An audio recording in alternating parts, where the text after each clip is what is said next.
Coming up this week on McGuire on Wrestling, we talk about the career of Kevin Sullivan. One of the most celebrated wrestling promotions in Canadian history gets a comeback. Tony Khan is teasing announcements again. We've launched a fundraiser for the Jasper fire victims, and a lot more all coming up. Let's go. It's showtime! Welcome to McGuire on Wrestling. What do you guys want to talk about? Let's give the people what they want. Professional wrestling With Mike McGuire. The happiest Canadian camper in the world. Tell me when I'm telling lies. Give me a hell yeah.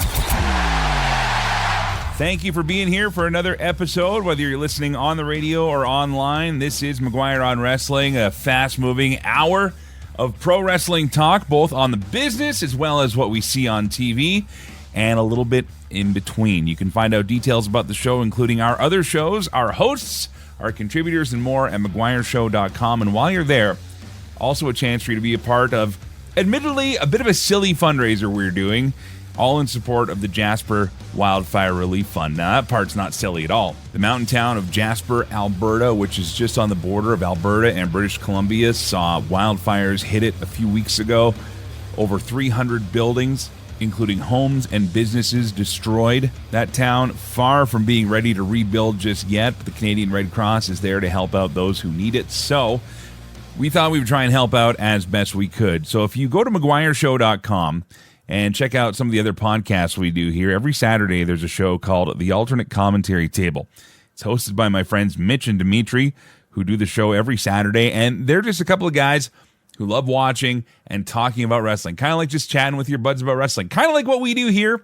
Only here, we have a bit more of a structure and, we try and talk about the news stuff a little more. They just have fun. That is those guys in real life. Mitch and Dimitri are very proudly Greek, so they created a thing called the GWO a while ago. And not only is the Greek world order a thing now, but Mitch and Dimitri have also come to refer to themselves as the Uzos, which I believe was a name given to them by somebody else in the forums. All I know is that if you join the Team MOW McGuire on Wrestling Facebook page, you can see how this all came together. Nevertheless, they were joking about how they needed their own poster.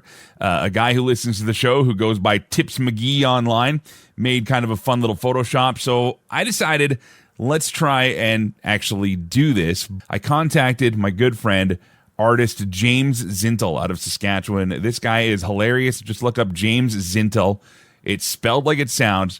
And his cartoons, his artwork, it's all available online. He is great. And I said, hey, James, would you be willing to make a poster of the Uzos?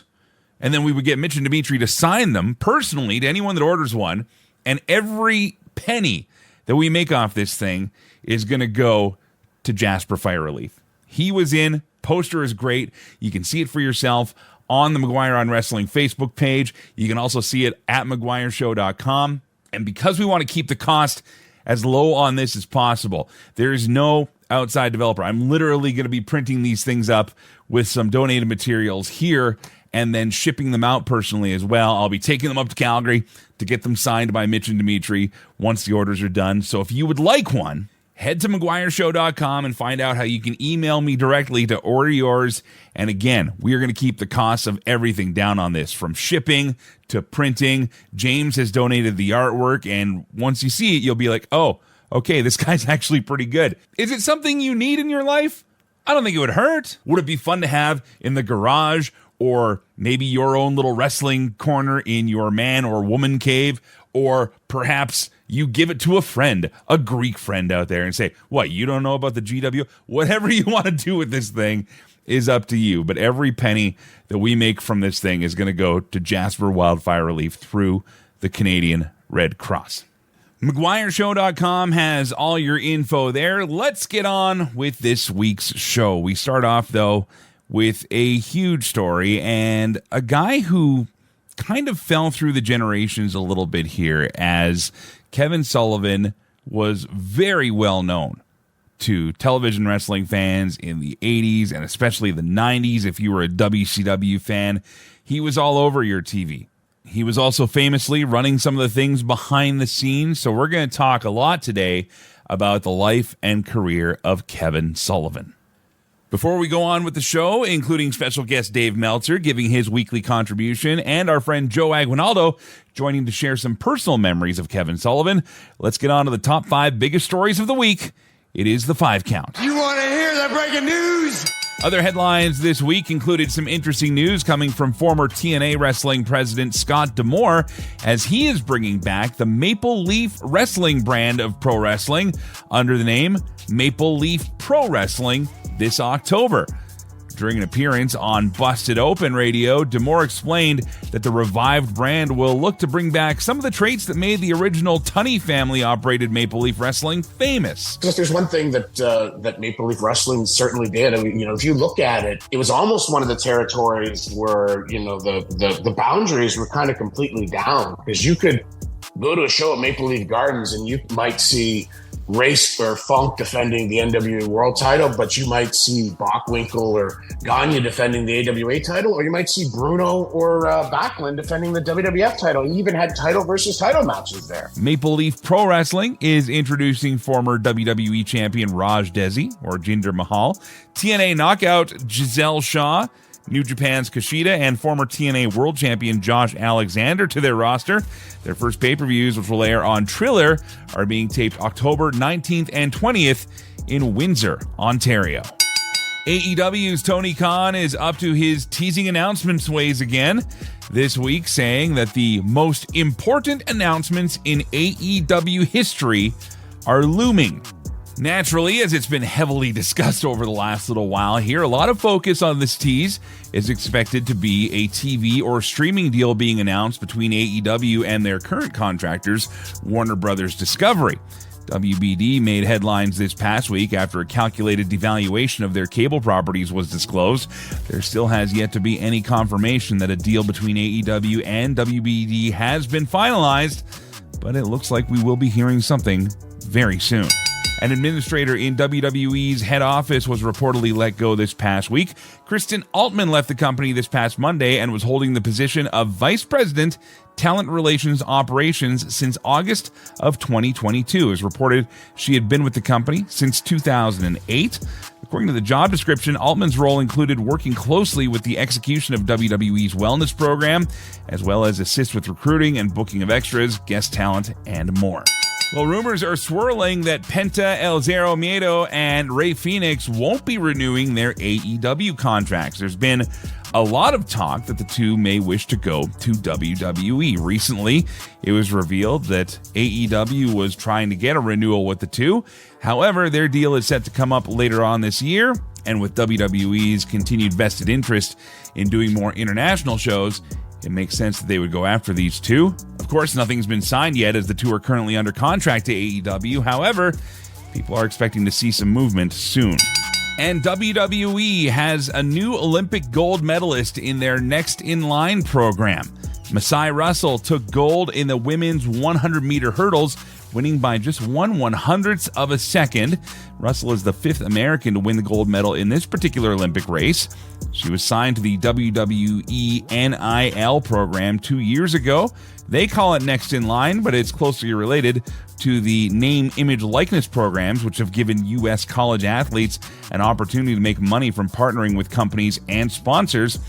Russell was one of the first 15 athletes chosen by WWE for their version of the NIL program back in 2022. Still to come, the Wyatt Six had an impressive in-ring debut this past Monday on Raw, which was an action-packed episode. We'll talk more about that with Dave Meltzer on the way. Plus, it's rather fitting that they would have debuted this past week, as this week in wrestling history, Bray Wyatt made a return of his own, so to speak.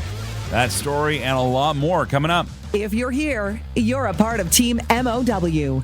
Join us on Facebook at Team MOW McGuire on Wrestling and get in on the conversation. This is McGuire on Wrestling. Hey, yo, how many of you here came to listen to your same generic wrestling podcast? Or Or how many of you came to listen to the alternate commentary table every single Saturday? You're going to get our perspective of what the real fans of wrestling think, and no one does it like us. Subscribe and stream to the McGuire on Wrestling podcast feed anywhere where you're streaming your podcasts. Survey says one more for the Greek guys. Chair shot. Welcome back to McGuire on Wrestling. Well, it was this week in pro wrestling history that at SummerSlam 2019, Bray Wyatt would make his in-ring return to action after disappearing for some time, but this time would be revealed to return as the demented creature known as The Fiend. And the match is underway. The in-ring debut of The Fiend, who has cast this frightening spell over the entire WWE. And just like that, The Fiend on the attack.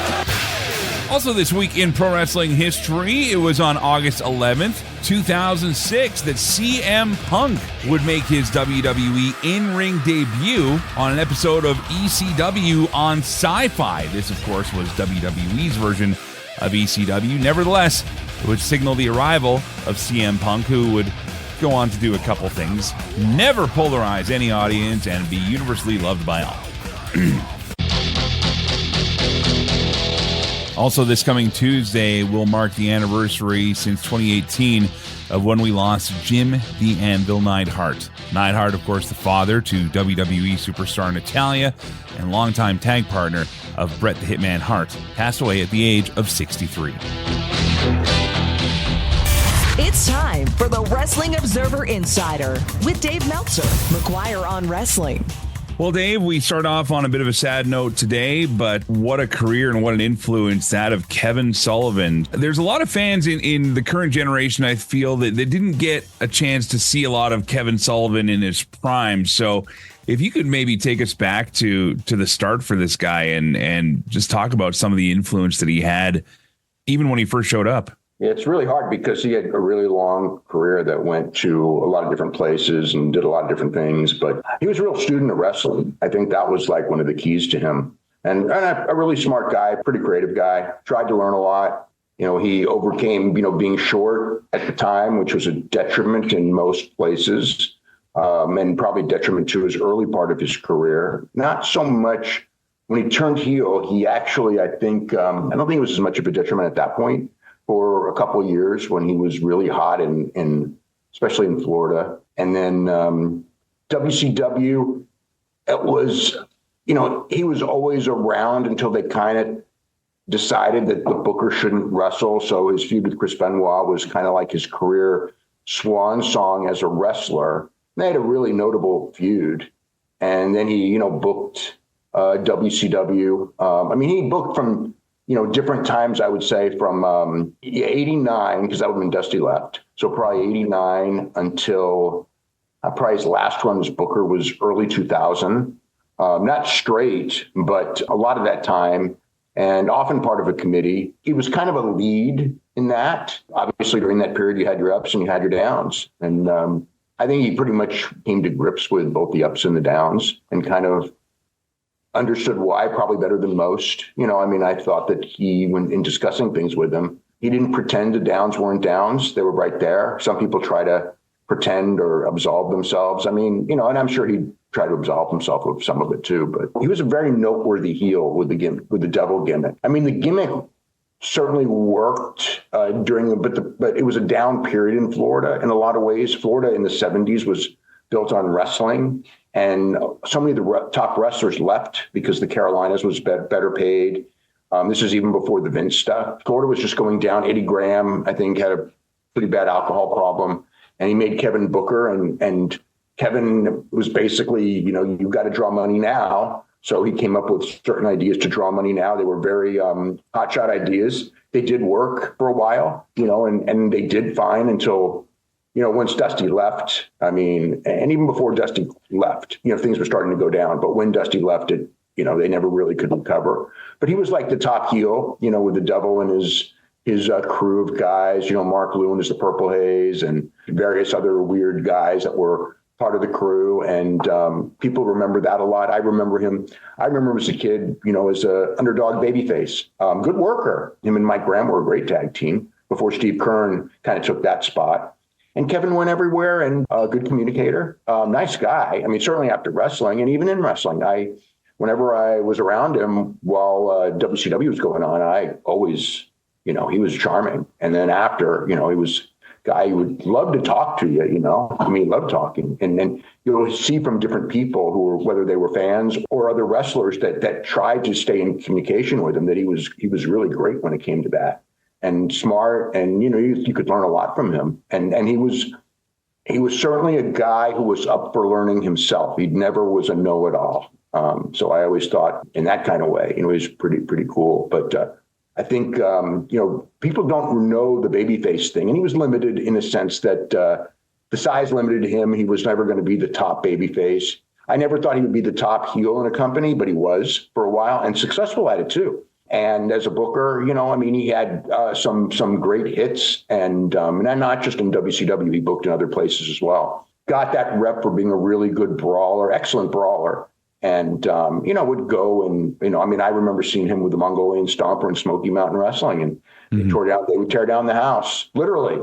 They had great brawls. Chris Benoit, though, in that closing feud, they had excellent matches. So I was really sad, obviously when he passed away, and I know he'd been in really bad health since May, and it had come out. I mean, his family wanted it kind of quiet until they did the GoFundMe, and it was sad. He had his insurance, and then the medical bills were so high. And this is the difference between Canada and the United States. Our medical costs are so ridiculously high, and if you have insurance, it's good, but once the insurance runs out, it was really sad that they had to do a GoFundMe. I know they didn't want it out. They felt that they had to.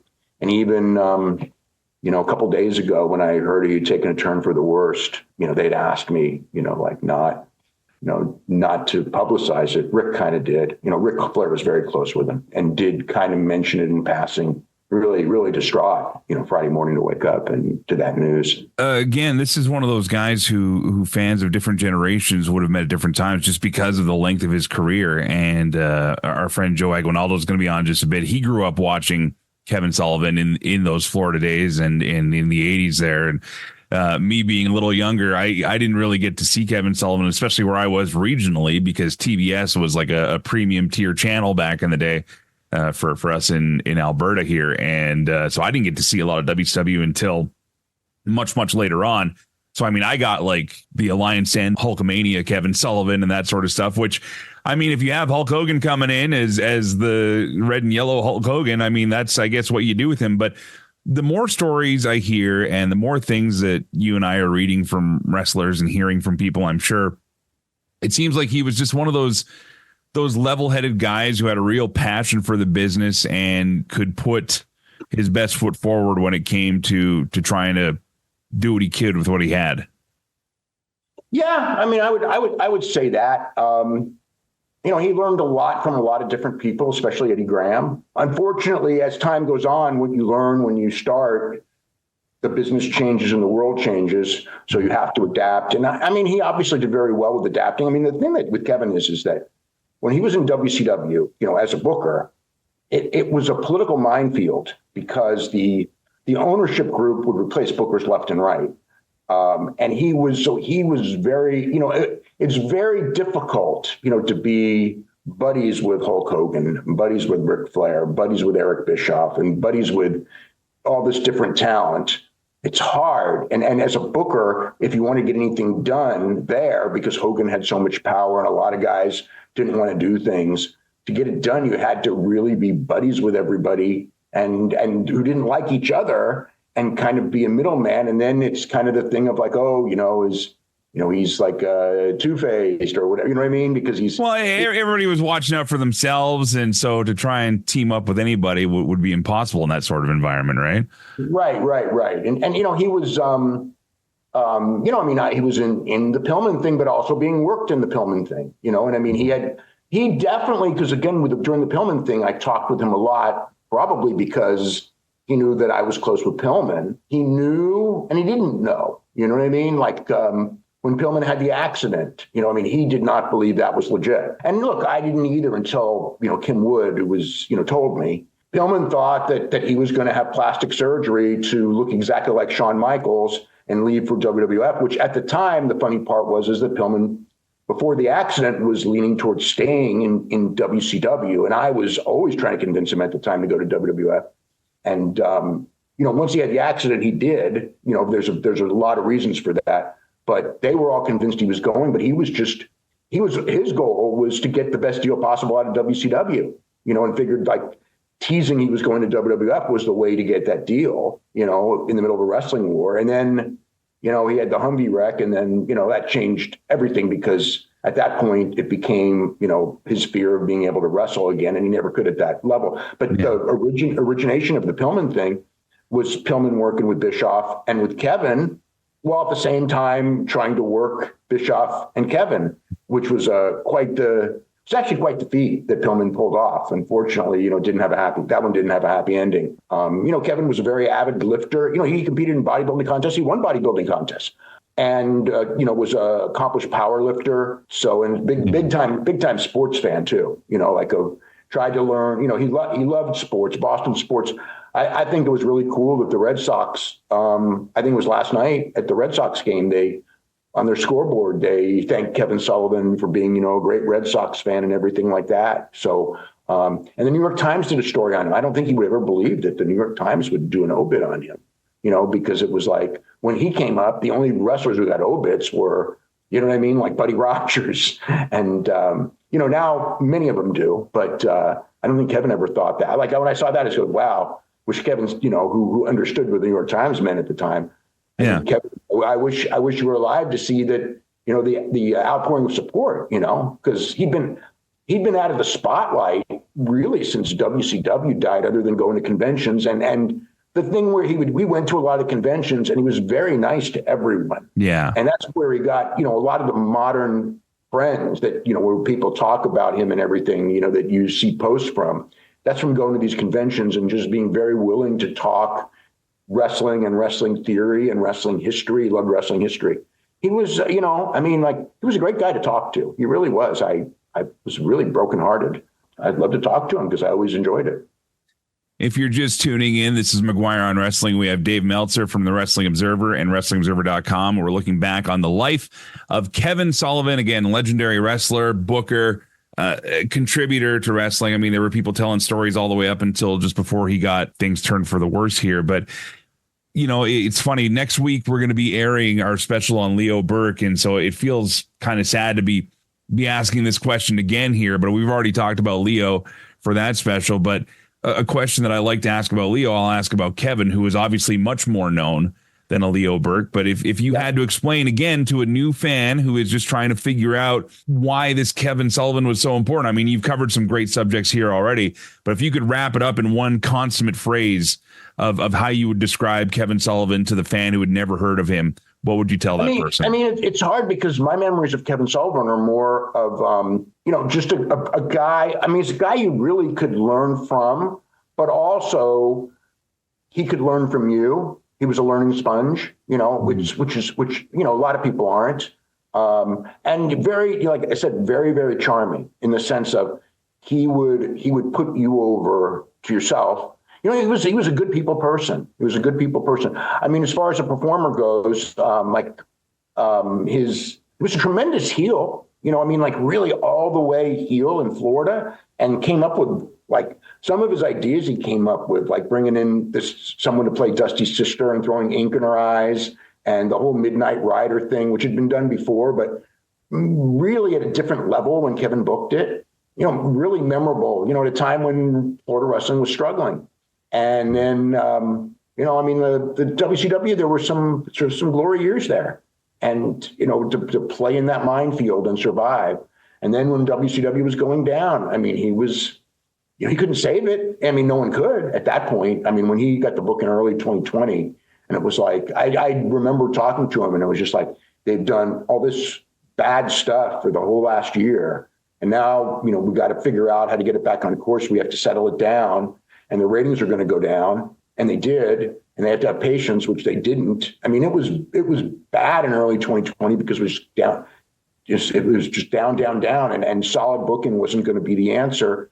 But that was the only way he knew to turn it around, was to get the foundation back. But he had no time to rebuild the foundation, and then they replaced him with Bischoff and Russo, who were, went back to what had put him in the dirt to begin with. So, that was just a tough period. He was still booking, for an independent promotion in Florida. He had like all kinds of long-term ideas for them too. They had mapped out. He loved booking. I don't know why he never ended up with WWE.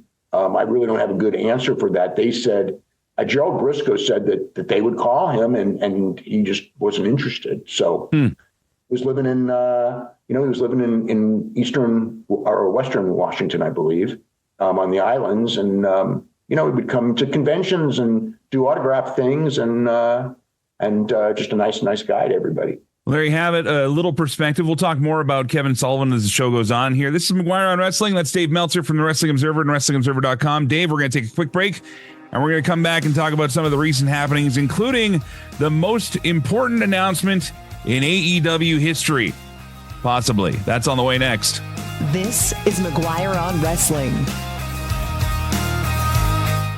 If you like McGuire on Wrestling, you need to subscribe to the free McGuire on Wrestling podcast feed.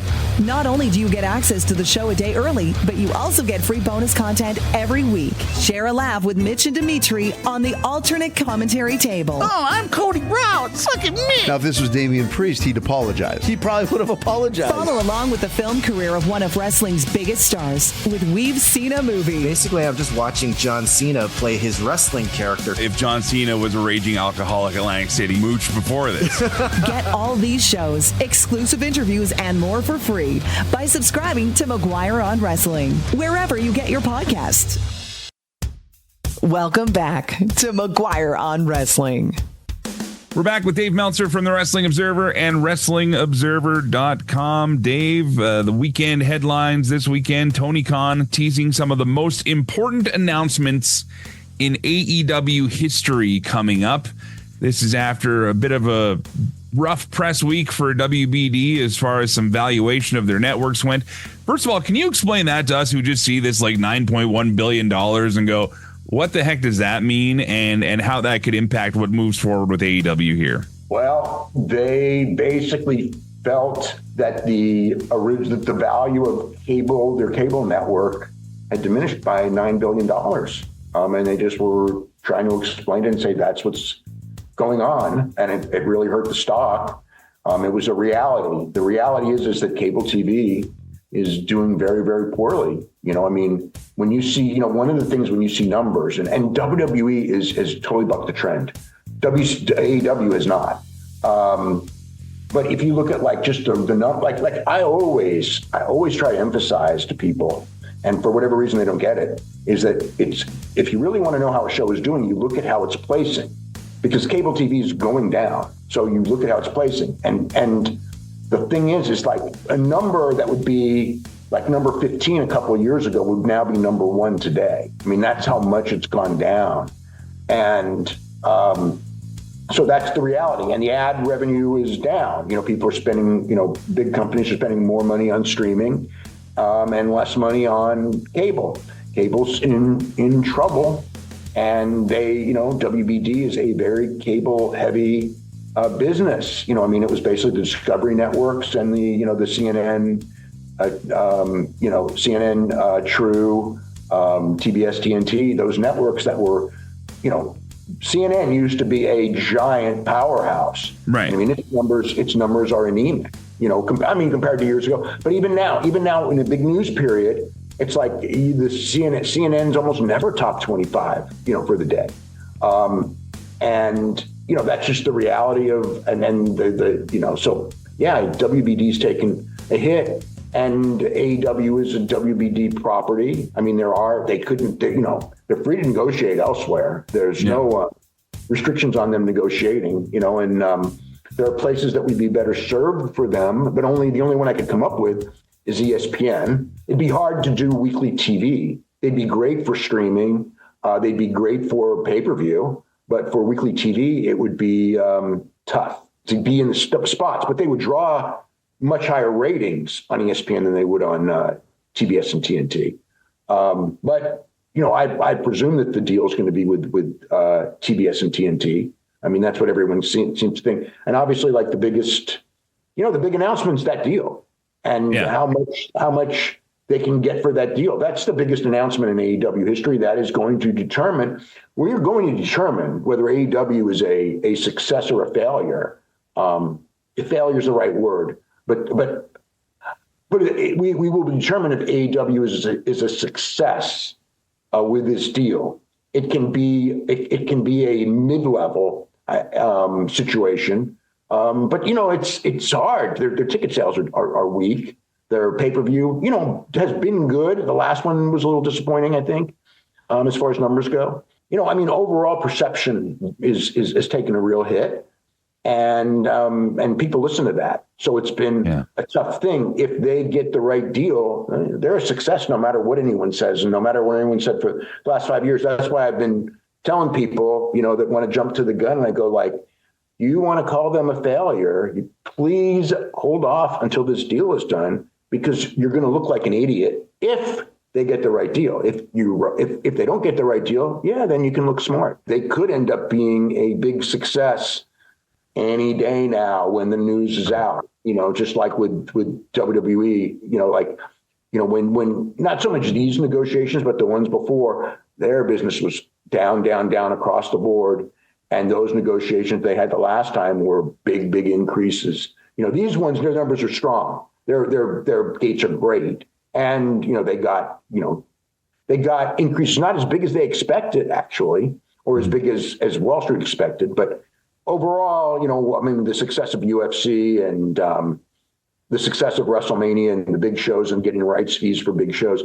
WWE stock is at a real high right now because of the feeling that they are a strong growth. They're just turning over revenue hand over fist. They're doing a great job financially. Well, I think the biggest thing will be, again, just what that dollar value amounts to. And people have talked about how much money AEW may be in the hole for and what it needs to break even here. But that's something that I feel as wrestling fans, sometimes we worry too much about, and we need to just worry about what we're watching and what we're enjoying. So. If you want, we've seen a lot of companies go out of business. Every company, when I started watching, every one of those companies is out of business, but CMLL, and All Japan, New Japan, and All Japan is way down. New Japan is pretty down. CMLL is pretty healthy, but they're the only ones, right? That I guess WCWC was still sort of alive, but they're nothing compared to what they once were. And you got WWE, which is obviously bigger than ever. But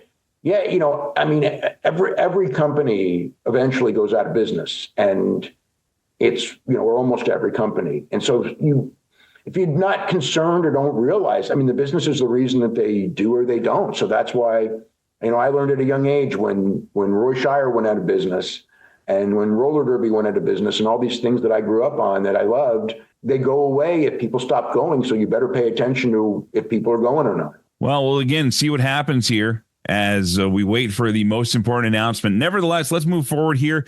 A speculated announcement. I might be able to lend something to this here. In fact, I know I could, but I always want to respect confidence given to me as well here. But Fightful announcing that several wrestlers behind the scenes in AEW saying that Tommy Billington has signed with the company.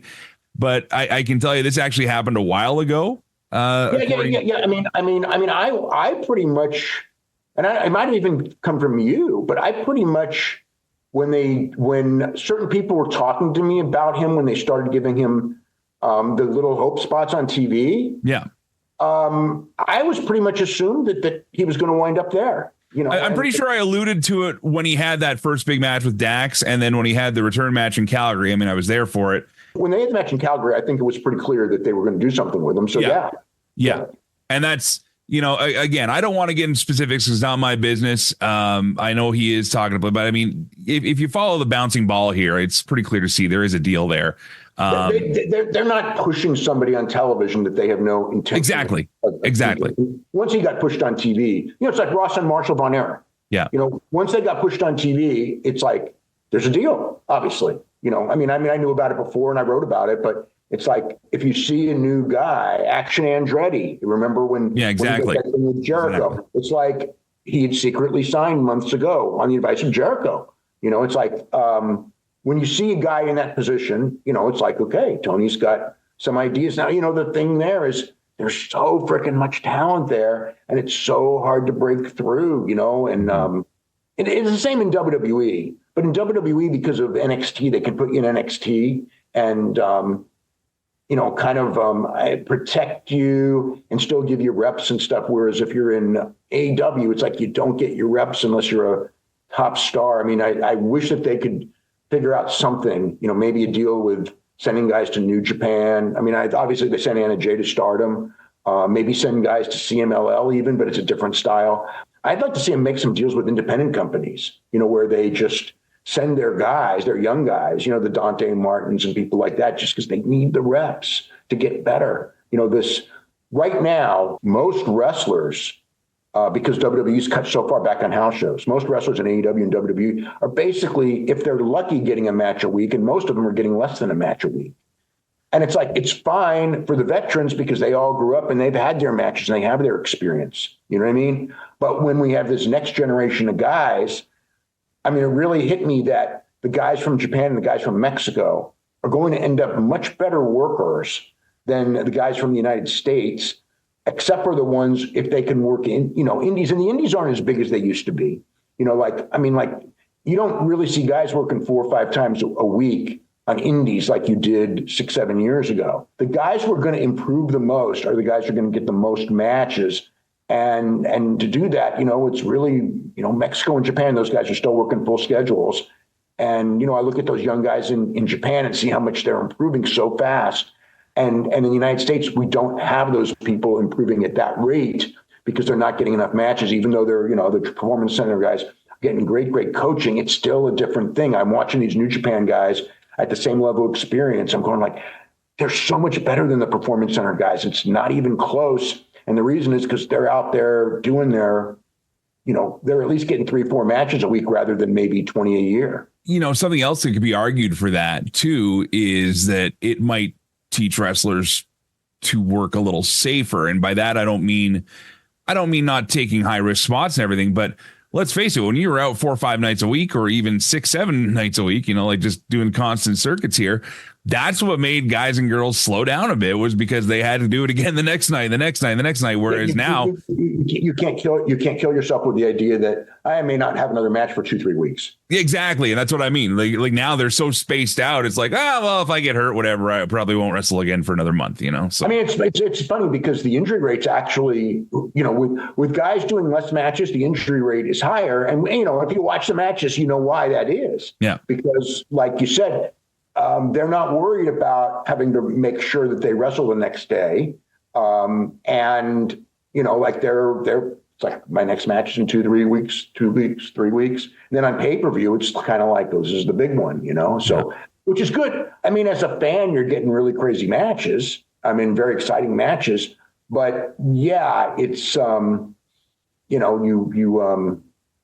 it is in some ways the one match a week is probably better for long-term wear and tear, but that experience from working to be able to learn to work without doing the crazy stuff, I think that's actually the most beneficial of all, because the reality is those guys in the old system worked a lot more days and got hurt less than the guys now. Agree 100%. Speaking of injuries, let's shift over to WWE now. You're listening to McGuire on Wrestling with our guest, Dave Meltzer, joins us every week to give us some updates and some perspective. It's been an info-heavy show today, Dave, so we'll just kind of get some quick notes here. Jacob Fontu, do we have any update on the foot or ankle injury? What happened there? I'm going to check again. That was an angle, but he may have been hurt somewhat from that spot that was supposed to be an injury angle. So I don't know. It's not bad. I do know that. People have told me it's not bad. So whether it means no injury or whether it means there's an injury, It's not like it's a bad injury. Okay. That's basically what I have been told. This was part of a plan then to have him out. Yeah. They didn't want him to confront Roman Reigns. They didn't want him in the ring with Roman Reigns. They wanted to save that for later. But I mean, he very well may have gotten hurt there. You know, okay. And severity. The thing is, the severity of it, from what I gather, wasn't too bad. And even like, look, when you saw the photos that they made sure you saw, you know, him in the walking booth, the reality, he was walking. Like if it was a bad injury, you know, he wouldn't be out there walking. He'd be on crutches. Okay. The Bash in Berlin is just a few weeks away here over in Germany. We now have our main events announced. Randy Orton versus Gunther is compelling, but Kevin Owens taking on Cody Rhodes here. I saw, you know, I love and hate going on to wrestling Twitter because sometimes it's just like, well, what do you say about this WWE fans? What do you say about this AEW fans? And people are saying there's no story in this match. I mean, they told enough of a little narrative, I think, to get into it. But what's more important to me about this is you got two baby faces going for a title at an overseas show. Is there anything we need to know about this German crowd and how they might react to this? Or why do you think they chose these two to go? They're going to cheer both. But, you know, the overseas crowds don't boo anyone anyway. It's like, you really think they're booing Gunther there? Against well, no, obviously. And they're not going to boo. They may boo Randy Orton, but I don't expect it. Randy Orton's real popular. You know, I just remember, you know, again, like the Lyon, France show, just an example. Mm-hmm. I don't recall anyone getting booed. Some people were cheered like crazy, but I don't recall people getting booed. There might have been, you know, one person, you know what I mean? Like Dominic. I was going to say Dom was on that show. Yeah, Dominic, of course, will get booed. But you know, when they boo Dominic, it's kind of like, they boo him because they like to boo him. You know what I mean? Yeah. It's not like, you know, I don't know. It's not like he's hated. It's like, that's the thing we do. It's like when Kurt Angle was a heel and they would boo him and say, you suck, you suck. Then he was a babyface and they'd still say, you suck, you know? And it's like, just what you do. That's what WWE is. You have baby faces and heels, but the crowd is, you know, whatever. So, I mean, they do a face-to-face match. You know, maybe those can be a million things. You know, Kevin's a great wrestler. Maybe they just decided, let's give these people a great match, which AEW does too. And man, you know, I think that one of the stupidest things I ever hear is when people act like it's a crime to have great wrestling matches. Gunther and Randy. Like, okay, they did have a storyline, but nobody talked about it for months. You know what I mean? And I thought, oh, well, you know, Paul said they're going to do a match right away.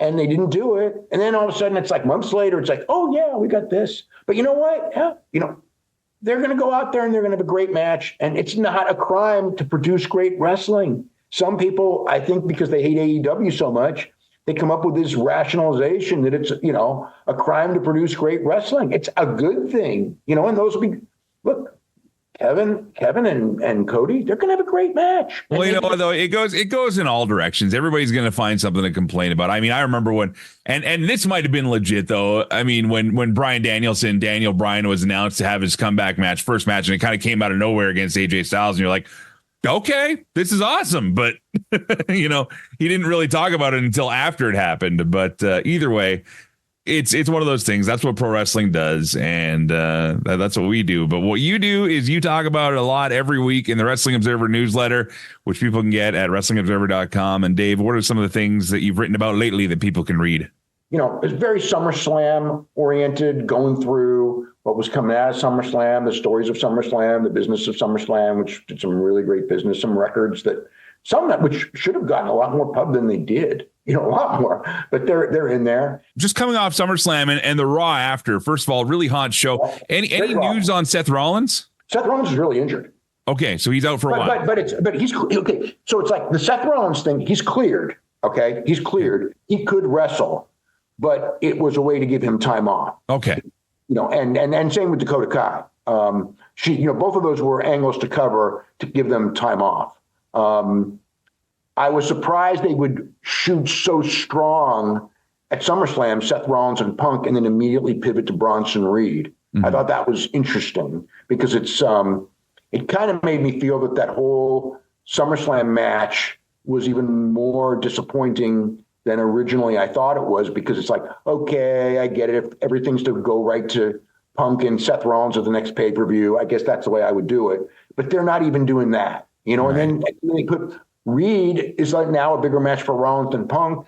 And I guess Punk will work with Drew again, which is fine. but they didn't do anything to make me want to see them again. You know, I mean, it was like they promised this fantastic grudge match and we got nothing of it. So kind of perplexed on that one, but, go through, all of that, obviously the Raw, the angles coming out of that, the G1, of course, we got a big story there, some Olympic stuff, a lot of Olympic stuff is in there as well.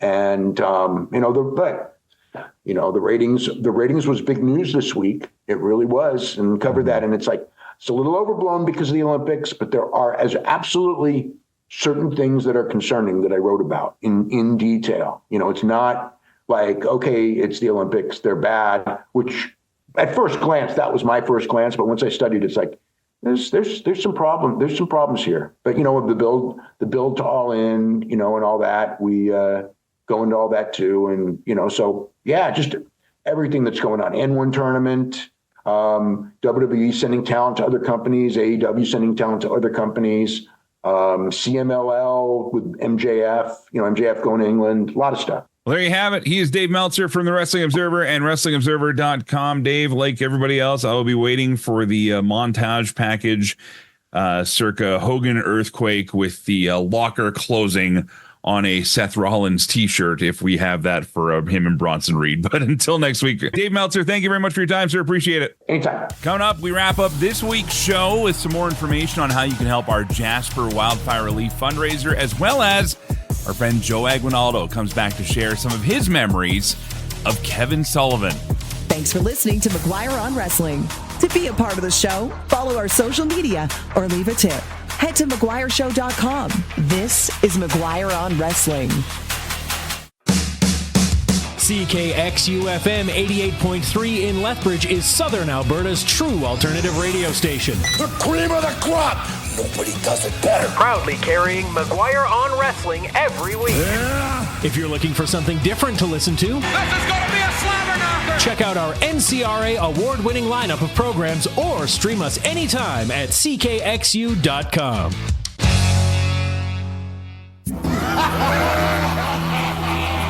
Welcome back to McGuire on Wrestling. We've been talking about him throughout the show here. Of course, Kevin Sullivan, longtime pro wrestler, booker, heralded as one of the greatest contributors to the psychology of what we consider pro wrestling in the 80s, 90s especially, and one of the most celebrated minds out there.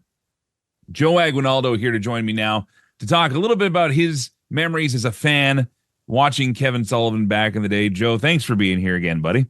Anytime, man. Anytime. We keep saying that, Joe's been taking a break from wrestling, buddy. We're getting you back every week. It seems we're getting you a little closer. I'm not going to go quite there yet, but I do forget that I did like talking about this stuff. You know what I mean? So well, I think Sullivan might be a great example of someone to lend an ear to that, because there's going to be some people that don't even know who this guy was, because it has been a long time since we've actively seen him on television. I think one of the last big TV appearances that he made might have been TNA, because I remember hearing Scott D'Amore talk about that a little bit, and they'd brought him in. Honestly, it's just one of those things where this guy, if you grew up watching wrestling in the 80s and 90s especially, he was everywhere at a point. I mean, he's the guy they first really pitted against Hulk Hogan after the whole Flair rivalry, or if you want to call it a rivalry, the first one when Hogan arrived in WCW, but it was Hulkamania versus the Dungeon of Doom. And that's maybe sadly to a degree where I came in on the Kevin Sullivan train, because that Kevin Sullivan, compared to the stuff I would discover later on in life, in his early days, especially during the satanic panic, as we talked about with Dave Meltzer earlier, I mean, this guy was unhinged. Yeah, and you know what? This is where I'm going to jump on, because I actually got introduced to Kevin Sullivan through the Aftermags. So let's call this the early 80s, give or take, sure. Right? And you're talking about his feud with Hogan. I'm back then he was feuding with Dusty Rhodes, Florida wrestling Dusty Rhodes. And, he was the Prince of Darkness, and he had he had his stable of, Mark Lewin, the Purple Haze, Mike Davis, Bob Root with a half mohawk, a woman who would Nancy Benoit. Right. So, he was someone I actually grew up with, and he was, I'm going to say, one of the first gimmicks that I remember as a wrestling fan. Now, I'm going to even like step back a teeny bit more than that. Back then, I'm 13. I'm 12. I don't know what a gimmick is. Yeah. I don't know this stuff's not real. So he was one of the first wrestlers that I'm not going to say I was scared. The first wrestler that actually ever scared me to death was Abdullah the Butcher, but that's a whole other story. Well, but, but Kevin Sullivan made me think like, whoa, what's going on here? And I mean that from a real perspective. So he was one of the first guys that like really, I guess, grabbed my imagination and really made me wonder, is this stuff real? Is this stuff like, what's going on? Is he really a Satanist? Is he really, I think the demon that he used to worship was a Budigan or something like that. It wasn't actually Satan. He actually gave it a name. But he was one of the first guys that I remember, one of the first gimmicks that I remember just really thinking about and really being fascinated by. And I guess I'll admit a little scared because he was feuding with Dusty Rhodes and Barry Windham, who were two of my favorite wrestlers back then too. So. Well, this is when you could be a guy that would transition a character too, and because the internet didn't exist, and like you said, I mean, the after mags and things like that were really the only way you could keep tabs on any wrestling that wasn't on TV in your area. Yep. I mean, guys could change territories or be completely different people in different areas just by moving. Yep. And when you consider that Kevin Sullivan was one of the guys that started the Varsity Club. Yeah. I was actually going to go there next because I remember the Varsity Club with like Mike Rotundo and Rick Steiner. I thought that made total sense. Both guys were like NCAA wrestlers, really good, amateur guys. And then with, Sullivan coming in and later on Dr. Death Steve Williams, I just remember thinking, man, this stable is A, tough. And then B, what the heck is Kevin Sullivan doing with them? You know what I mean? Like, what's he doing brainwashing these guys? These guys are supposed to be college educated. Because again, remember, at this time now, I'm like 17. So it's still real to me, and I still haven't learned kayfabe. And, as much as I hate using that word, and I haven't learned that this is a work, quote unquote. So in my head, I'm thinking, what's going on? What's Kevin Sullivan have on these guys? And he was always a guy that fascinated and again, kind of scared me a little bit because of that when I first got introduced to him, because of that quote unquote Prince of Darkness satanic thing. So we've gone through his entire legacy with Dave, obviously, but again, what are your fan memories, I guess, you individually, and maybe some others can relate to this, of Kevin Sullivan the most? Like, which era of Kevin Sullivan's career stands out the most to you? I'm gonna go back to the early 80s because that's what captured my imagination. Like, don't get me wrong, I thought the Varsity Club stuff was good. Dungeon of Doom was a little it was a little weird. I remember the match that he had with Brian Pillman. I respect you, Booker Man. You know what I mean? So I remember all that stuff. But to me, Kevin Sullivan will always be the Prince of Darkness circa 1983, feuding with Dusty Rhodes, worshiping Satan on a beach with Mark Lewin. Like that stuff really got my imagination. Yeah, and again, we need to stress this too. He never explicitly said it was actually satanic worshiping, but it was heavily implied throughout his career. And that was kind of the brilliance of it. We often compliment wrestling when we say less is more. And when you can imply something without actually saying it, but have everybody believe it anyways. I mean, that was one of the great things about wrestling psychology back in the day. And even today, if you don't know, that's the best time sometimes, because then who knows what the hell's going on. So absolutely. And again, look, I'm not going to knock his contributions behind the camera, but like, I'll admit, I didn't know a ton about that. Only like sort of what I've heard from other wrestlers and, saying how Kevin Sullivan was a really good wrestling mind. He was a good booker, but for me, always going to be Prince of Darkness guy. I love that character. Well, for what they were trying to accomplish at the time when I first saw him, because again, I grew up in WWF territory. That's all we got on TV a lot where I lived, unless you had like the premium channels, and we were broke, so we didn't have that. But I mean, when I finally saw WCW for the first time and saw Hulk Hogan was there and Randy Savage was there, and the alliance to end Hulkamania was a faction. I was growing up at that point. I was kind of done with Hulkamania for a while, you know, right.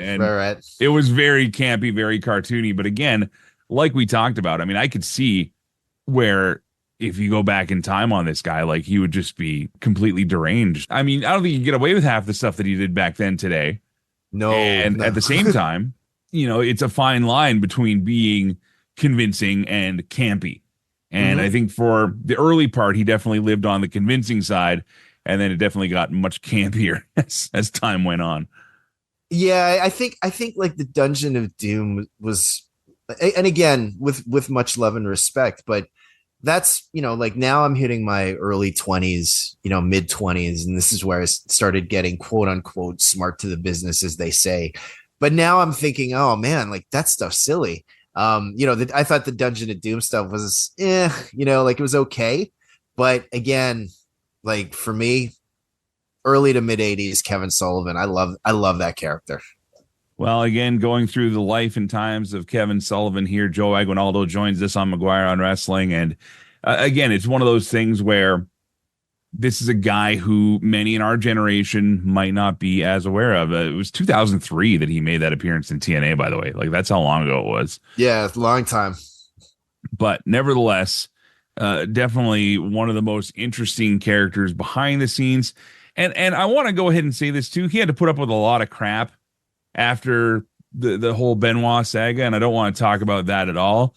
But I mean, talk about a guy that just lived his life and with grace and took that in stride. Because I mean, I couldn't imagine what it'd be like to be him in that situation and have to deal with all these lunatic wrestling fans who are, you know, just coming up with the wildest conspiracy theories and everything. But anyway, definitely one of the greatest contributors to the wrestling business overall. And Joe Aguinaldo, thank you very much for offering your stories and your memories of Kevin Sullivan here today. Appreciate you, buddy. Last thing before I let you go here, we've been talking about it all through the show. What do you think Tony Khan's big announcement is going to be? The big, most important announcement in AEW history.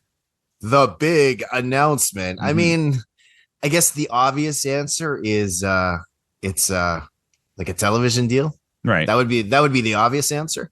But with all due respect, given TK's history of quote unquote big announcements, I mean, your guess is as good as mine. He could just be announcing that, hey, we're going to do a pay-per-view in like Puerto Rico, or you know, we're going to do another show on Thursday or something. But well, I would hope that it's a new TV deal. That's sort of where I'm going with this. Yeah, I think that's got to be it too. So again, we'll have to wait and see. You know, I'm hoping it doesn't come out by the time this show is produced, because here's the thing. We start this thing on Sunday morning, it posts Sunday afternoon, and a lot can happen in 24 hours in the world of wrestling. But Joe Aguinaldo joining us here. Thank you, my friend. No worries, man. Take it easy. We gotta go. We are plumb out of time, but McGuireShow.com has all the details on the poster fundraiser we are doing for the Jasper Wildfire Relief Fund through the Canadian Red Cross. And also, quick programming note, next week, we'll be presenting and airing the special tribute on the life of Leo Burke here on McGuire on Wrestling. Until next time, thank you for listening and letting me do what I do. Play safe, drive safe. Be seen ya. McGuire on Wrestling, online and on the radio. Listen to the show Mondays at 4 p.m. Mountain Time at CKXU.com, wherever you get your podcasts, and at McGuireShow.com.